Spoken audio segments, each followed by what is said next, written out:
Bugungi mavzumiz Reading Challenge bir kitobini 8-uniti bo'ladi. The Right Way to Fly, ya'ni uchish uchun raytlar yo'li degan maqolani ko'rib chiqamiz. Xo'p, bo'lmasa boshladik. Birinchi savolimizda aytyapti inventor, ya'ni inventor degani ixtirochi degani. Bunda to'g'ri javob F bo'ladi, ya'ni person who makes things, narsalar yasagan odam. Ikkinchisida esa ordinary degan so'z berilyapti. Ordinary degani oddiy degani. Bunda to'g'ri javob B bo'ladi. Not special like most others sinonim bo'ladi.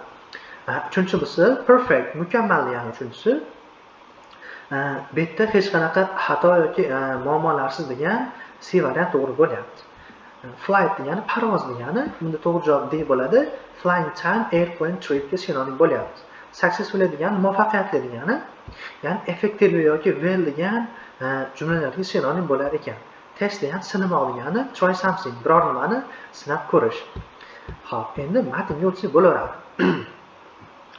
The inventors of the first airplane were scientists. Ya'ni birinchi samolyotni ixtirochilari olimlar emas edilar. In fact, they didn't even finish high school. Aslida ular hatto yuqori maktabni ham tugatmagan. The inventors of the first airplane were just ordinary brothers with a big dream, a dream of flying. Birinchi samolyotni ixtirochilari oddiygina aka-ukalar bo'lishgan, uchish orzusidagi. Wilbur and Orville Wright grew up in Indiana in a large family. Wilbur va Orville Wrightlar Indiana shtatida katta oilada o'sishgan, ya'ni katta bo'lishgan. Neither of the brothers finished high school. Aka-ukalarning ikkisi ham yuqori maktabni tugatmagan.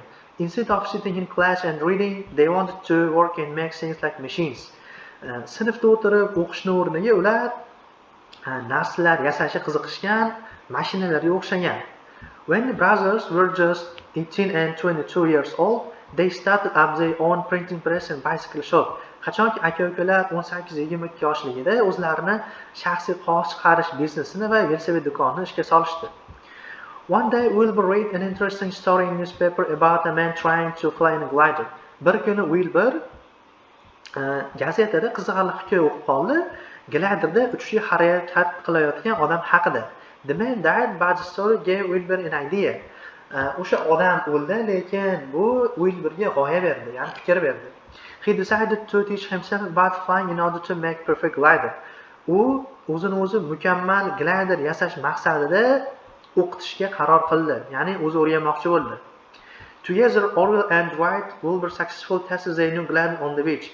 Birgalikda Orville va Wilbur Wrightlar o'zlarini, ya'ni gliderlarni sohilda muvaffaqiyatli testdan o'tkazishdi.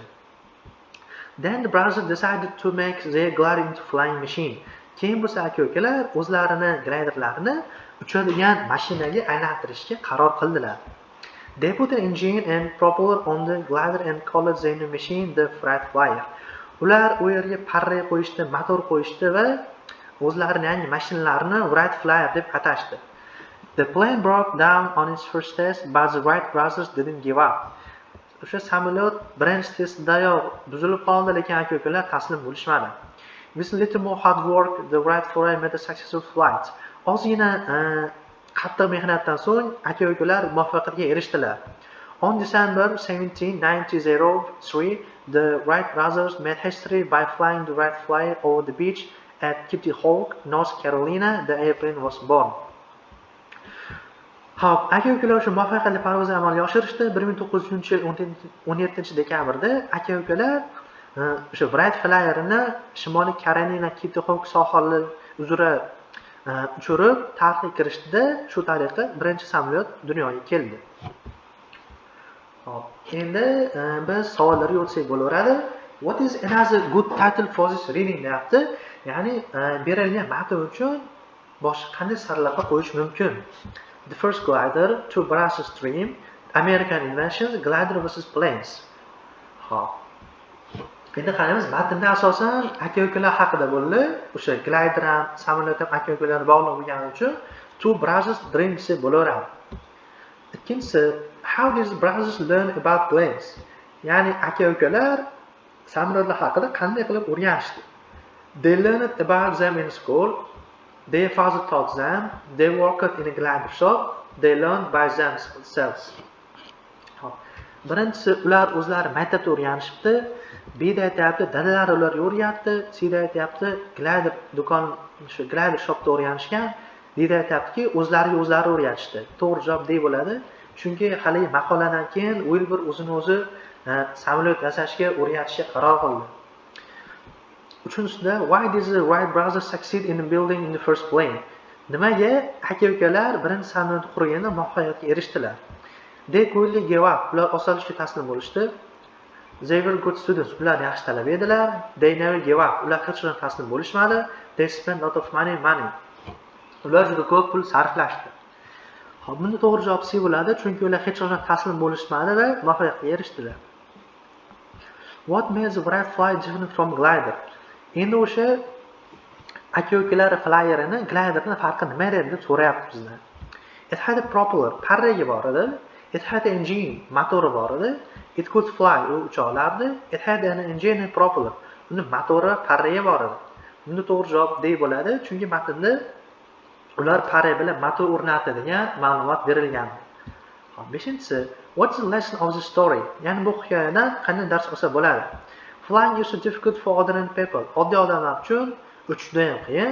If you don't succeed at first, keep trying. Agar siz birinchi marta muvaffaqiyatga erishmasangiz, davom eting deyapti. The airplane is an important invention. Samolyot juda ham muhim kashfiyot.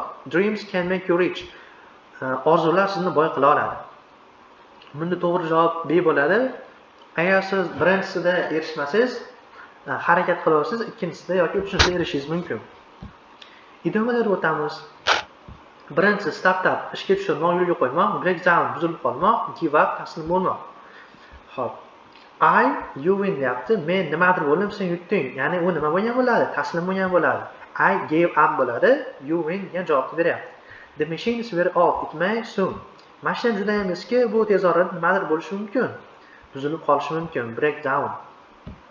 Linda plans to her own company someday. U mana Linda deyapti, qachondir o'zini shaxsiy kompaniyasini ishga tushirmoqchi. Startup, ya'ni Linda plans to startup bo'lar ekan. Summary-ga o'tamiz.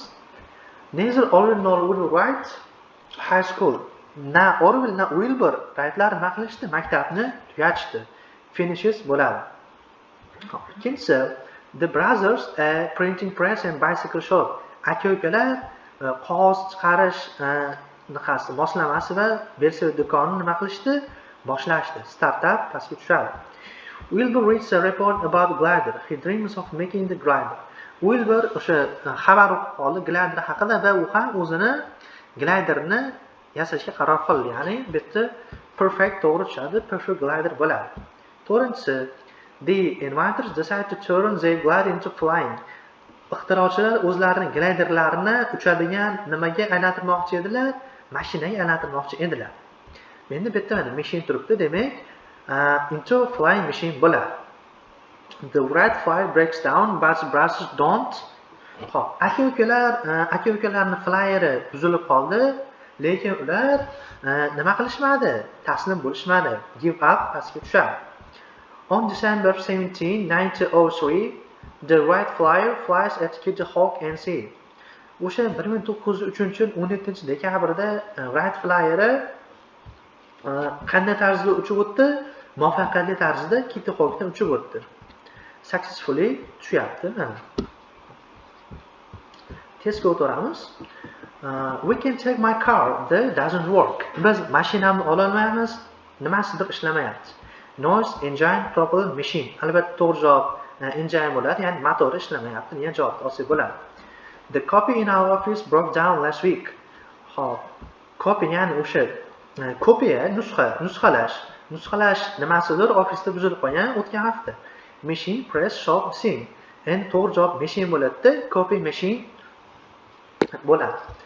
Uchinchisi, the scientist the new invention many times. Olim yangi ixtironi ko'p marta nima qiladi? Testdan o'tkazadi, ya'ni tested bo'ladi, sinab ko'radi. I have always going to the moon. Men har doim oyga borishni nimadir ham qilganman. Dreamed of, given up, broken down, caught on. To'g'ri javob dreamed of bo'ladi, ya'ni orzu qilganman. This is not a storm, this is hurricane. Bu qanaqadir nima emas, shamol emas, bu tornado deyapti. Bunda to'g'ri javob ordinary bo'ladi, ya'ni oddiy. Bu oddiy shamol emas, bu nima? Tornado. Okay. According to this, many people call the island the paradise of the Pacific. Bu nimagadir ko'ra ko'plab odamlar orolni tinch jannat deb atashar ekan. Information, inventory, introduction, description. To'g'ri javob information bo'ladi, ya'ni mana bu ma'lumotga ko'ra odamlar bu orolni tinch jannat deb atashadi. Sir, the food was amazing and the service was excellent. Everything was ovqat juda mazali bo'lgan, ajablanarli bo'lgan, xizmat vaqti zo'r bo'lgan deyapti. Endi hamma narsa nima bo'lgan? Mukammal vaqti joyida bo'lgan. Perfect bunga to'g'ri tushadi. Hot air balloons and hang gliders are both machines. Issiq gaz to'ldirilgan ballonlar va gliderlar qanday mashinalar bular? Hammasi uchadigan mashinalar, ya'ni flying machines bo'ladi. Her invention became big and she became rich. Uni ixtirosi katta muvaffaqiyatga olib keldi va u boy bo'ldi. Her invention became a big success and she became rich bo'ladi. When did Edison the light bulb? The light bulb degani bu yerda lampochka degani. Edison qachon lampochkani nima qilgan?